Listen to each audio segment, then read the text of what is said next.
Hello and welcome to BOCI right here, mobilized at the Weebeck South Conference. Great women, great things. But I'm sitting with a gentleman here who is James Dowd of the Commercial Appeal. And I'm so excited to have you here on the set with us. First of all, James, would you tell us why you are at this conference? What brought you here today? Sure. Thanks, Sherry.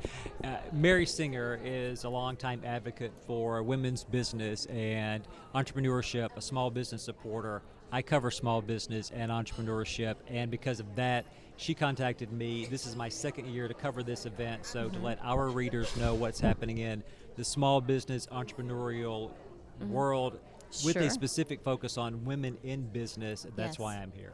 And the certification that comes with WeBank as well.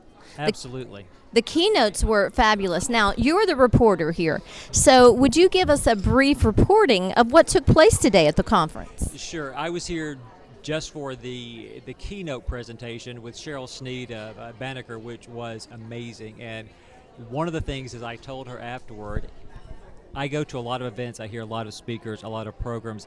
This is one of the most engaging and exciting I've heard because of her information about developing trends. The number of developing middle-class countries outside the U.S. that is going to triple within the next decade and a half. The number of women-owned businesses in this state and across the country, just explosive growth in that.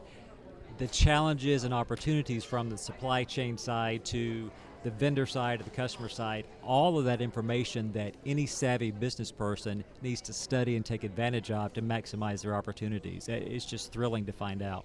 Yes, you're absolutely right. Now, I'm going to be a little more vain because I enjoyed the part about online shopping where she said that there will be a day when we will order something and we'll get it within the next few hours and it's coming from across the world. So it was really interesting to hear strategies that she talked about and how the world is changing and how we can be a part of that. Absolutely. And if you think about the development in the online community specifically and where we were 15 years ago, just this neophyte stage, to where we'll be in 15 more years, that trajectory is just phenomenal. And it's just, as she said, going to continue to just explode. Yes. Now, let's talk about the Commercial Appeal. Your name is synonymous with the Commercial Appeal. And I must say that I'm so excited. You have a profile on BOCI, and I'm pleased that you are a part of who we are. However, you have your own social media site that you promote all kinds of things in addition to the Commercial Appeal and Yes. being a reporter. So can you capitalize on both of those and take us on that journey? Sure. Specifically through the Commercial Appeal, I am the small business entrepreneurship reporter. I have a lot of other beats as well, but I focus on those two. An offshoot of that, and sponsored by the Commercial Appeal, is Startup Memphis, and that is a site devoted to minority and women business development, entrepreneurship, and all shapes, forms, fashions, small business. So we have a lot of news within those areas on that site. I have a daily blog on the site. We have articles from around the web from our CA site, and also That would be the Commercial Appeal. And we also have a lot of information about what's happening in Memphis and the Mid-South with regards to the creative small business entrepreneurial community. So check it out and startupmemphis.com and see what's going on Yes. in your community by your people. It's outstanding. I've looked Thank at you. it. I'm very impressed by it. I have a question to ask you about the transition with newspapers and it going from the paperless society into the digital world that we're in. I call it the digital bubble, the social media bubble. But that's one of the things that creates sustainability, yet people still, like some people, my husband, he wants his newspaper, right? But how is that affecting the newspaper economy as far as the Commercial Appeal and newspapers around the world? Just like you mentioned, what struck you as part of the keynote speech, online shopping, because that appeals to you. Think about the traditional model years ago of news gathering. You would read your newspaper about something that happened yesterday. It would appear at your doorstep, maybe watch the broadcast news. the world has changed since then. Now, just like you want to go online, order something, have it there in a few hours, Yes. you want that news instantaneously. So what began decades ago, broadcast-wise, with say CNN, some of these 24-hour news agencies, the internet has expanded in a digital realm and made that an open playing field for all Yes. sorts of avenues. The commercial appeal is one of those. We have a very strong and robust digital strategy so that, for example, I'm here today.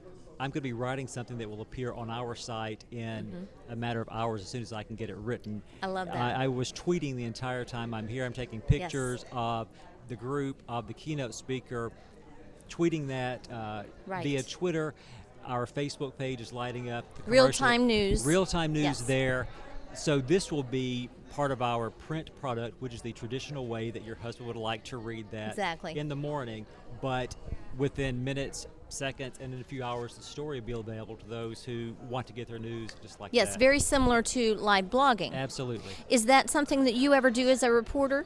I do occasionally. I have not done that today because I was busy with other formats, but yeah, I do that when we've Sure. got something that I'm able to sit down, get my laptop going or my mobile phone and get Absolutely. it out there. Yes, one more question for you.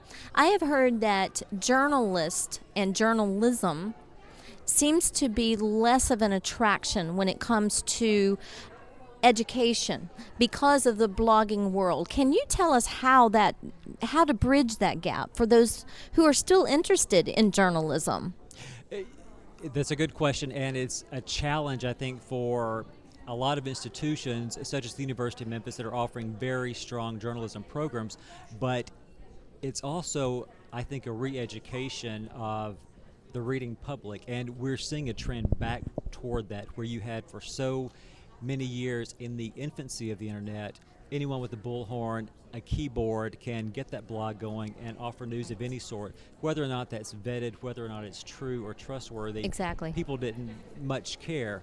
That is changing. So now journalism schools that are savvy, and the one here at the University of Memphis are taking into account that sort of credibility, the live aspect of that news, bridging the gap between digital and other forms of Yes. telling that news, and I think making a big difference as far as getting that audience to realize here's the news you want when you want it from a verified and trusted source. You know, you're a writer, so that's a title for a book for you.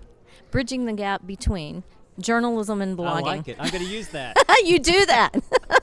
Thank you so much for being on the set Thanks, with us Sherry. I today here at appreciate it. Business Over Coffee TV. Enjoyed it. And thank you for joining us from around the world. We look to see you again. Visit our site at businessovercoffee.com and also go to James Dowd's site to read the blog about today. And that again is StartupMemphis.com. thank you and God bless. Continue bringing everyone together.